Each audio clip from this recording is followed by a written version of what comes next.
नमस्कार, मैं प्रफुल्ल पांडे और आप देख रहे हैं एजुकेशन पोस्ट न्यूज। आज हमारे साथ ऐसे शख्सियत मौजूद है जो लगभग 30 साल हो चुका है जो सरकारी सेवा में खुद को समर्पित कर चुके हैं और कई सारे मुहिम जो है हर समय पे समय ये चलाते रहते हैं। एग्जाम्पल ग्रीन इलेक्शन एक मुहिम है जो सर ने स्टार्ट किया हुआ है और ये एसडीएम रह चुके हैं, डीएम रह चुके हैं, अभी स्पेशल सेक्रेटरी रह चुके हैं, उसके साथ मैनेजिंग डायरेक्टर और डायरेक्टर बहुत सारे डिपार्टमेंट के रह चुके हैं। तो हमारे साथ मौजूद है डॉक्टर हीरालाल पटेल। तो इनको डायनामिक डीएम भी कहा जाता है। तो सबसे पहले सर स्वागत है आपका। थैंक यू, शुक्रिया आपका। सर आपका जो नाम डायनामिक डीएम पड़ा वो कैसे पड़ा? एक्चुअली मैं 2000 अगस्त 18 से लेकर फरवरी 2020 तक करीब 18 महीने मैं डिस्ट्रिक्ट मजिस्ट्रेट था बांदा जनपद में। तो वहाँ उस दरमियान में बहुत भाग दौड़ करता था, बैठकें करता था, समस्या सुनने के लिए मौके पे जाता था। तो गतिमान रहता था, दिन में 5-5 बैठकें, 5-5 साइट विजिट, इस तरह से काफी काम की करता था। तो वहां से लोगों ने डायनेमिक डीएम, भाई डीएम तो होता है और डीएम साहब हमारे डायनेमिक हैं, मतलब भाग दौड़ करते रहते हैं, बैठकें करते रहते हैं, डायनेमिक रहते हैं। तो वहां से ये नाम आया और वहां के लोगों ने इस निक नेम को रखा। तो ये निक नेम जो डायनेमिक डीएम वाली बात आई वो इस पृष्ठभूमि से निकला है। आपका सर जन्मभूमि ऋषि वशिष्ठ के आश्रम जहां पे है, यूपी 51 की बात करते हैं, वहां से आप हैं और बहुत ही नामचीन जिला में से एक आता है और अयोध्या और गोरखपुर के बीच का डिस्ट्रिक्ट है बस्ती, वहां से आप बिलोंग करते हैं। तो उस माहौल से शुरू होकर वहां की माहौल की बात करें तो बहुत ही अलग है। वैसे माहौल में जब खुद को आप एक सरकारी सेवा देने की सोच लेकर जब आगे बढ़े तो कैसा रहा वो माहौल? कैसा आपको मोटिवेट किया, डिमोटिवेट किया? कैसा वो समय रहा? देखिए, ये जो मेरा जन्म स्थान है यूपी में, एक जनपद है डिस्ट्रिक्ट बस्ती, जनपद बस्ती, जिला बस्ती, और ये अयोध्या के आगे है। जब लखनऊ से आप आगे बढ़ेंगे तो अयोध्या पड़ता है, अयोध्या के बाद बस्ती, बस्ती के बाद गोरखपुर।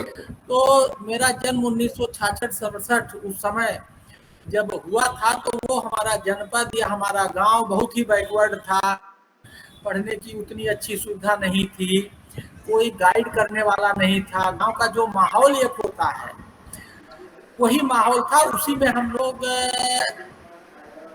पढ़े पले और वहीं से निकल के यहाँ पहुँचे हुए हैं। तो उस समय ना इंटरनेट था, ना इतनी सुविधाएं थी, ना रोड थे, ना कोई गाइड करने वाला था, ना बताने वाला था। लेकिन देखिए, एक कहावत है, जहाँ चाह वहाँ राह, there is will there is way. अगर आपके इरादे पक्के हैं तो आपका इरादा आपको दीवाना बना देता है। आपके उद्देश्य को पाने के लिए, जब आप अपने उद्देश्य के पाने के लिए दीवाने हो जाते हैं तो सारी चीजें छोटी हो जाती हैं, सारे अवरोध, सारी दिक्कतें अपने आप धीरे धीरे दूर होने लगती हैं और आप अपने मंजिल तक पहुंच जाते हैं। तो दीवानगी ही किसी चीज के पाने का सबसे बड़ा माध्यम है। यूपी का माहौल बहुत ही अलग दिखाया जाता है। अगर हम फिल्म की बात करें, वेब सीरीज की बात करें, तो यूपी का माहौल बहुत ही अब बोले कि धुंधला दिखाया जाए या फिर गलत दिखाया जाए, मैं ऐसे बोल नहीं सकता हूं, लेकिन हमेशा एक बाहुबल चेहरा दिखाया जाता है, गुंडा राज दिखाया जाता है। क्या आपको भी ये सब चीज, इसका डंस आपने भी झेला है? देखिए, ये सब जो आप बात कर रहे हो दिखाने खाने का, अगर ऐसा है तो ये दिखना भी चाहिए ना। जो दिखाया जाता है वो दिखना चाहिए। जी। दिखता नहीं है इसका मतलब वो चीज नहीं है। यहाँ लॉ एंड ऑर्डर की सिचुएशन ठीक है, लेकिन जो आप कहना चाह रहे हो, कभी कभी ऐसी सूचनाएं आती हैं, फिर उसका हम लोग क्लियरिफिकेशन भी देते हैं कि ये सूचना गलत हो गई है और इस सूचना को जो बताया जा रहा है ये सही सूचना नहीं, सही सूचना ये है। तो मैं इससे सहमत नहीं हूँ जो बात आप कह रहे हैं। अगर लॉ एंड ऑर्डर खराब होगी या कोई दिक्कत होगी तो आप जानते ही अफरा तफरी मचेगा। कहीं तो अफरा तफरी है नहीं, इसी से साबित हो जाता है कि चीजें नॉर्मल है और ठीक है। आपने सर 1993 में अपना जॉब की जर्नी स्टार्ट की एनटीपीसी से और 1994 में आप सरकारी सेवा में नियुक्त हो गए।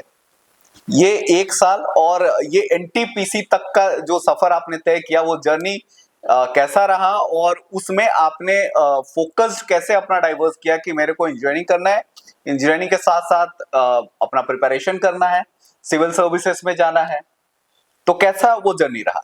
देखिए, ये बात सही है कि मैं तैयारी शुरू से कर रहा था। मैं इंजीनियरिंग बैकग्राउंड का आदमी हूँ, मैंने बीटेक किया है।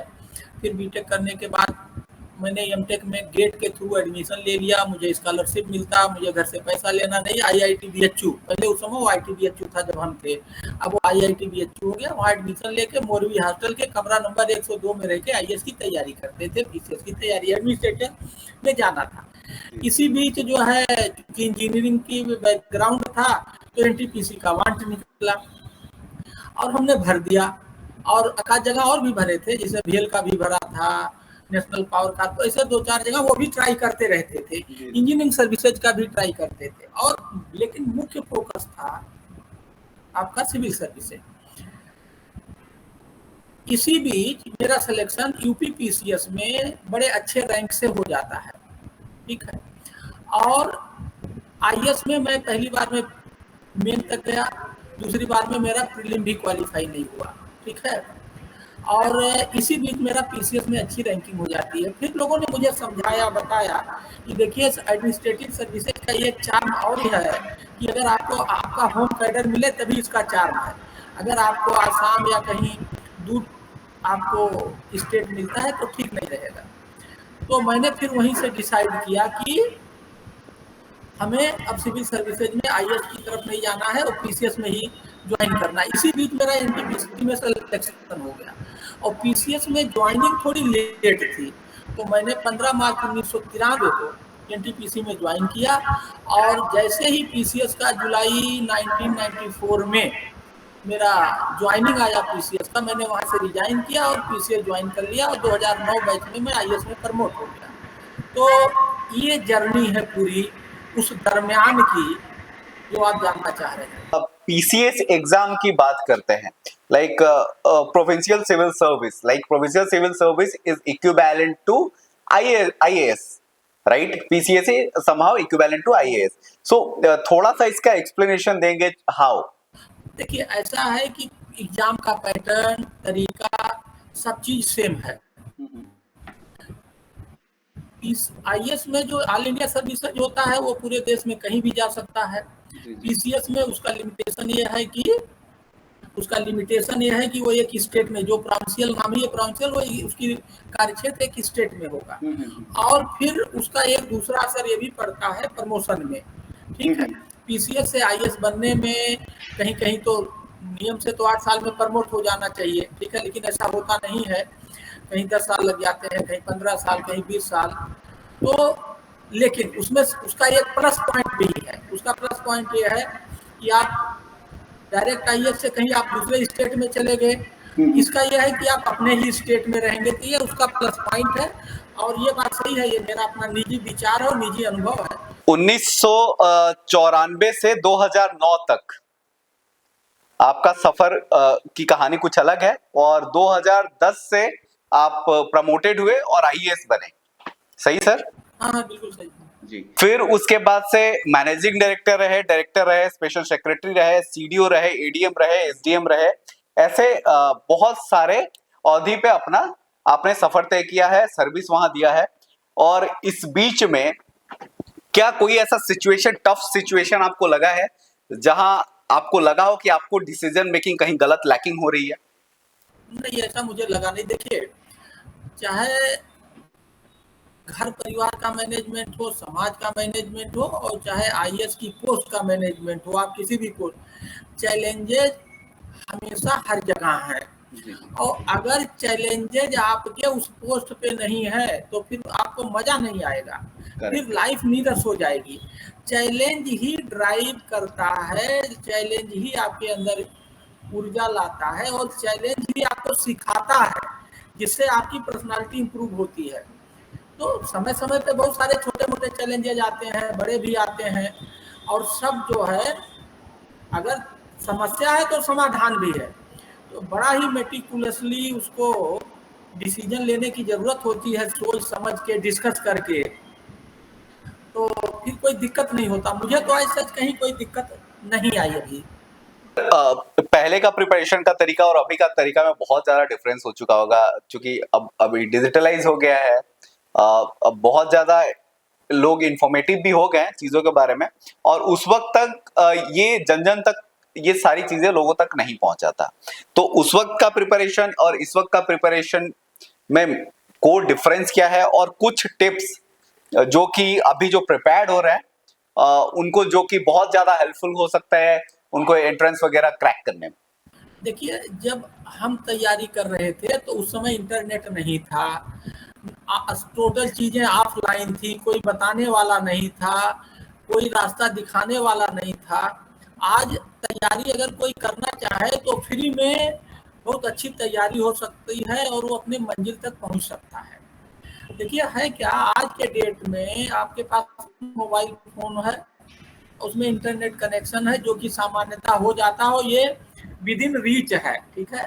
तो आप ऑनलाइन तैयारी के लिए जो मटेरियल चाहिए वो उपलब्ध है। सबसे बड़ी बात तो एक ये है। दूसरी बात यह है कि आपको मेंटर चाहिए तैयारी करने के लिए।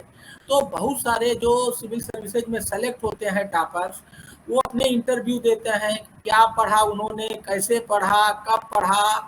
तो अगर आप तैयारी में उन सारे इंटरव्यू को देख लें जो टॉपर्स के ऑनलाइन अवेलेबल हैं, तो उससे आपको एक बढ़िया गाइडेंस मिल जाएगी कि क्या पढ़ना है, कब पढ़ना है, क्यों पढ़ना है और कैसे पढ़ना है। तीसरी चीज ये है कि सारे ऑफिसर्स, मोस्टली ऑफिसर्स ऑनलाइन है सोशल मीडिया में, तो आप उनको अप्रोच कर सकते हैं। You can reach out them on social media and you can request them to become a mentor. तो आप उनके सोशल मीडिया से के माध्यम से उनसे मिल करके, बात करके आप अपना मेंटर बना सकते हो। आपकी मेंटरिंग भी फ्री में हो जाएगी। और लास्ट इसमें मेरा ये कहना है कि बहुत सारी कोचिंग फ्री में आईएएस की कोचिंग करा रही, तो वो फ्री में है, तो उसको आप ज्वाइन कर सकते हैं, उसमें पैसा नहीं होगा, वो भी एक सुविधा है। तो पहले ज़माने की तैयारी और आज की तैयारी में ये डिफरेंस है। और मेरा ये मानना है कि आज तैयारी आईएएस का कंपटीशन, किसी भी कंपटीशन की तैयारी करना पहले के मुकाबले बहुत आसान हो गया। अभी बात तो सही है, सुविधा बहुत ज्यादा मिल चुका है। डिजिटली जितना ज्यादा ग्रो हुआ है, स्पेशली कोविड के बाद, क्लासेस से लेके हर चीज डिजिटल फॉर्म में है। आपको कहीं जाने की आवश्यकता नहीं, घर बैठ के कोई भी आप पढ़ाई करना चाहें तो घर पे ही रह के भी कर सकते हैं। सर, मेंटरशिप की आपने बात कही, तो आपके कोई मेंटर रहे हैं? देखिए, जब मैं तैयारी कर रहा था तो मुझे उस समय मेरे पास मेंटर नहीं थे, ठीक है ना, लेकिन मैं डिस्कशन बहुत करता था लोगों से जो हमारे साथ तैयारी करते थे, उनके साथ कैसे क्वेश्चन का आंसर लिखा जाए, क्या लिखा जाए, उसको कैसे किया जाए जिससे ज़्यादा नंबर मिले। तो ऐसा तो मेरे पास उस समय ना मेरे पास कोई मेंटर था, ना कोई ऐसी सुविधा थी, लेकिन हम लोग डिस्कशन करते थे। और डिस्कशन की पढ़ाई बहुत अच्छी पढ़ाई है और वो बहुत इफेक्टिव होती है, दिमाग में रिटेन रहता। लोग अकेले जो पढ़ते हैं ना, वो कंपटीशन के लिए कतई अच्छा नहीं है, मेरा ये विचार है। हमेशा अलग अलग पढ़ो, उसके बाद उस टॉपिक पे बैठ के डिस्कस करो और रिफाइन करो, और उस पर जो है कोई एक अच्छा शार्ट प्रिसाइज कंसाइज व्यू बनाइए, जिससे कि अगर आपका कंपटीशन में वो चीज आए तो आप बहुत बढ़िया आंसर दे करके अच्छा नंबर उठा पाए। अगले सवाल पे जाते हैं। सर, आपका जो नाम पे जो नॉवेल एक है, डायनामिक डीएम, उसमें क्या क्या दिखाया गया? उस नॉवेल में क्या क्या लिखा हुआ है, उस पर थोड़ा प्रकाश डालिए। देखिए, ऐसा है कि ये नॉवेल नहीं है, इट इज ए बुक, ठीक है। और ये बुक है, और ये बुक जो है डायनामिक डीएम की 3 लैंग्वेज में है, हिंदी, इंग्लिश एंड गुजराती। और ये द बेस्ट सेलिंग बुक है, इसको लोगों ने खूब पढ़ा। इसमें हमने अपने अनुभव को लिखा है कि पानी की समस्या है, लोग कहते हैं ना डीएम चाहे तो बहुत सारी समस्याओं का समाधान कर सकता है। यही बात को हमने साबित किया है इस किताब में कि एक डीएम चाहे तो जनता को मिला करके, जनता के द्वारा, जनता के माध्यम से, जनता के सहयोग से कोई भी जटिल से जटिल समस्या का समाधान निकाला जा सकता है। तो ये जो हमारी किताब है, पानी की समस्या, स्टूडेंट के डेवलपमेंट की समस्या, प्लास्टिक की समस्या, पेड़ लगाने की समस्या, पोल्यूशन की समस्या, और जितनी समस्याएं हमारे जीवन में हैं उनका हमने समाधान जनता के द्वारा, जनता के माध्यम से, जनता की अगुवाई में जी जी। किया। उसी को मैंने लिखा है विथ उदाहरण, विथ प्रूफ।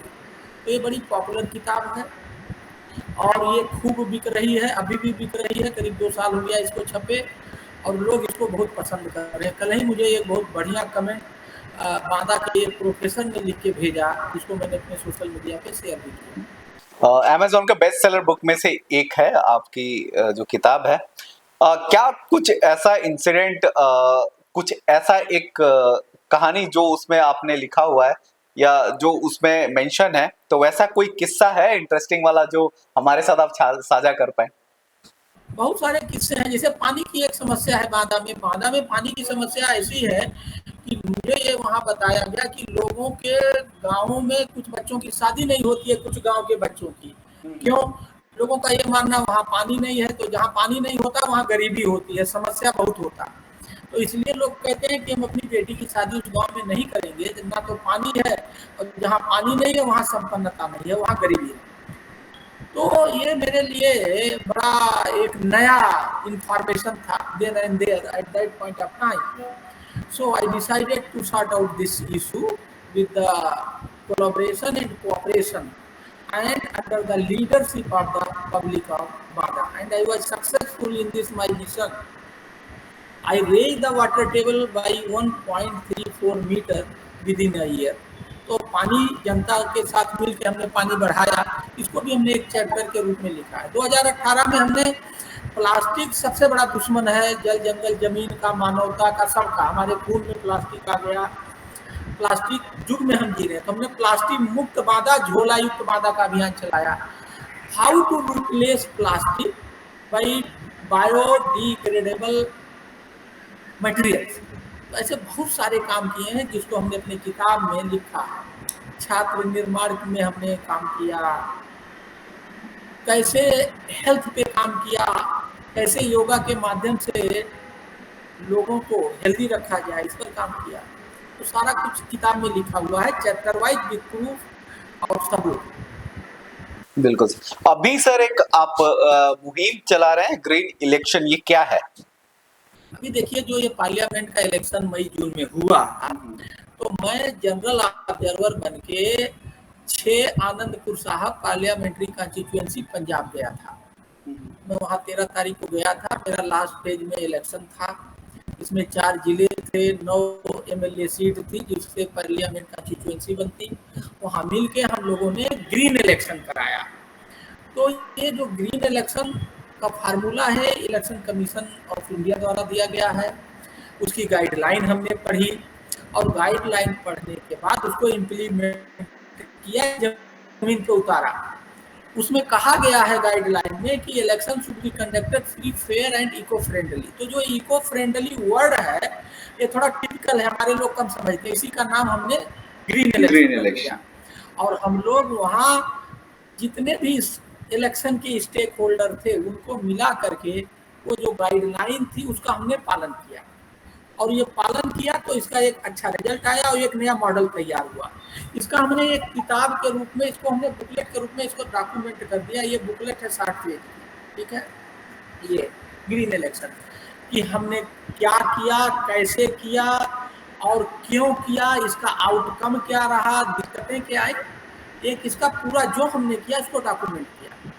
आज ही सुबह मुझे किसी ने फोन किया और कहा, सर आपका ये ग्रीन इलेक्शन गूगल पे नंबर 2 में आ रहा है सर्च में। अगर आप सर्च में डालेंगे गूगल में ग्रीन इलेक्शन तो पहला आ रहा है ग्रीन इलेक्शन पंजाब, वो भी हमारे ग्रीन इलेक्शन पंजाब की, वो पंजाब में वो भी वही हमारा ही मैटर दिखा रहा है। और दूसरा है green election doctor Hiralal IAS. तो ये इतना पॉपुलर हो गया है ग्रीन इलेक्शन कि गूगल के सर्च इंजन के पहले और दूसरे नंबर पे आ गया है ग्रीन इलेक्शन। तो इसको हम लोगों ने बहुत सरल तरीके से, बहुत सहज तरीके से लागू किया, जिससे कि जो चुनाव में ग्रीन गैस पैदा होता है, जो क्लाइमेट चेंज को बढ़ावा देता, उसको कैसे कम किया जाए, ग्रीन गैस पैदा ही ना हो। एक बार इस पर काम किया गया, और अगर पैदा हो गया तो उस ग्रीन गैस को कैसे किल करके green gas generation during election, due to election action and activity को नलीफाई किया जाए। ये संक्षिप्त में इसका सार था। अब हम बात करेंगे आपके पर्सनल, चूंकि आप बस्ती के रहने वाले हैं और बालेश्वर नाथ मंदिर वहां बहुत ज्यादा फेमस है। हाँ, भदेश्वर मंदिर बहुत फेमस है। हाँ जी। तो आप कितना जुड़ाव फील करते हैं बस्ती से? देखिए, मैं आपको बताऊं, मैं बस्ती से, अपने जिले से, अपने गांव से, अपने लोगों से बहुत अच्छा जुड़ाव फील करता हूं, और मेरा बहुत गहरा जुड़ाव है। अभी मेरे फादर की कोरोना में डेथ हो गई, ठीक है, तो 24 अप्रैल को डेथ हुई थी, तो मैंने अपने फादर का मंदिर बनवाया। एक नया कॉन्सेप्ट हमारे दिमाग में आया कि भगवान कौन होता है, जो आपको पैदा करे, जो आपको पाले, आपको पोषे, वो कौन होता है? वो माता पिता। मेरे फादर की डेथ हो गई, तो मैंने एक सिंपल मंदिर बनवाया, उसमें अपने पिताजी की मूर्ति की स्थापना की और मैं उनकी पूजा करता हूँ, ठीक है। मेरा इतना लगाव है, और हमेशा मैं गांव से जुड़ा हूँ। इसको मैं समझाने के लिए ऐसे कहूँगा, अगर ये एक पेड़ है, अगर उसको जमीन से निकाल करके जमीन पे रख दीजिए जड़ उखाड़ करके, तो सूख जाएगा। इसी तरह से हम लोगों का भी हाल है। हमें अपने जड़ से, अपने जमीन से जुड़े रहना चाहिए, उसका सम्मान करना चाहिए। जो लोग ऐसा नहीं करते हैं, मेरी विचार में वो अच्छा नहीं करते हैं, वो अपने साथ अन्याय करते हैं। जिस जमीन, जिस हवा, जिस मिट्टी का फायदा लेकर के आप ऊंचाई पे पहुंचे हैं, पे बैक टू सोसाइटी हर आदमी को करना चाहिए और अपनी मिट्टी से जुड़ा रहना चाहिए। अब हम अपने पिताजी की डेथ एनिवर्सरी पे पूरे क्षेत्र के लोगों को, अपने लोगों को बुलाते हैं, और साल में तो एक बार बहुत बड़ा फंक्शन हम उनके एनिवर्सरी पे कर चुके हैं, 3 बार कर चुके हैं, और मेरा ये मानना है हम हमेशा कंटिन्यू करेंगे। तो जो हमारा जुड़ाव है वो बना रहेगा। और हमारे पिताजी गांव में ही रहते थे, हम लोग फार्मिंग फैमिली से बिलोंग करते हैं, किसान परिवार से, तो हमारा जो जुड़ाव है वो अटूट है, वो हमारे खून में, वो हमारी सोच में है। और हमसे अगर कोई पूछता है आपका परिचय क्या है, तो मैं यही कहता हूँ, मैं किसान का बेटा हूँ। मेरा पहला परिचय होता, मैं किसान का बेटा हूँ, और मैं IAS बाद में, तो पहले पैदा हुआ किसान का बेटा के ही रूप में पैदा हुआ, बाद में मैं IAS बना। तो ये जो सीक्वेंस है, इसको मैं मेंटेन करता हूँ। आपने जैसे कहा कि आप फार्मर पहले हैं और IAS बाद में है, तो क्या मतलब एक फार्मर फैमिली से जब बिलोंग करते हैं, तो मतलब चूंकि मेरे भी घर में वही माहौल है, तो मेरे को इतना आइडिया है, हमें गांव से भी बहुत चीजें सीखने को मिलती हैं जो व्यक्तिगत जीवन में बहुत ज्यादा लाभदायक होता है। मोरल स्टोरीज बहुत अच्छे मिलते हैं, या फिर बहुत ऐसी चीजों का नॉलेज होता है जो कई बार फ्यूचरिस्टिक बहुत मतलब बड़ा इशू रिजॉल्व करने में भी हेल्प करता है। ये मेरा मानना है। तो आपके साथ क्या लगता है कि आप चूंकि फार्मर फैमिली से रहते हैं, तो उसका कुछ चीजें अडॉप्ट करके कैसे इम्प्लाई किया है प्रैक्टिकल लाइफ में? देखिए, जो गांव की लाइफ है और जो गांव में सीखने को मिलता है, वास्तव में वो पहली पाठशाला है। तो ये जो शहर के लोग रहते हैं, मेरा इतना मानना, सप्ताह में इनको गांव की तरफ तो एक दिन जाने चाहिए। सब्जी कैसे पैदा होती है, खेती कैसे होता है, दूध कैसे बनता है, जानवर कैसे पाले जाते हैं, जानवर को कैसे खिलाया जाता है। हम शहर में रहते हैं तो हमें फूड कहाँ से मिलता, दूध कहाँ से मिलता। हवा भी शहर की जो है गांव से आती है, गांव में पेड़ है, वहाँ हवा पैदा होता है, बैग तैर करके शहरों में आती है। तो ये बात सही है कि जो गांव की लर्निंग है, उसकी जानकारी जिसको भी है, वो कभी जिंदगी में फेल नहीं हो सकता। मैं आपकी बात से सहमत हूँ। ये थी खास बात डॉक्टर लाल के साथ। इसी के साथ मैं प्रफुल्ल पांडे इजाजत लेता हूं। तब तक के लिए बने रहे हमारे साथ एजुकेशन पोस्ट न्यूज पे। नमस्कार, धन्यवाद। बहुत अच्छा लगा सर आपसे बात करके। धन्यवाद सर। शुक्रिया आपका अच्छी बात करने के लिए और अच्छे अच्छे मुद्दों पे चर्चा करने के लिए। आपका धन्यवाद, शुक्रिया, नमस्ते।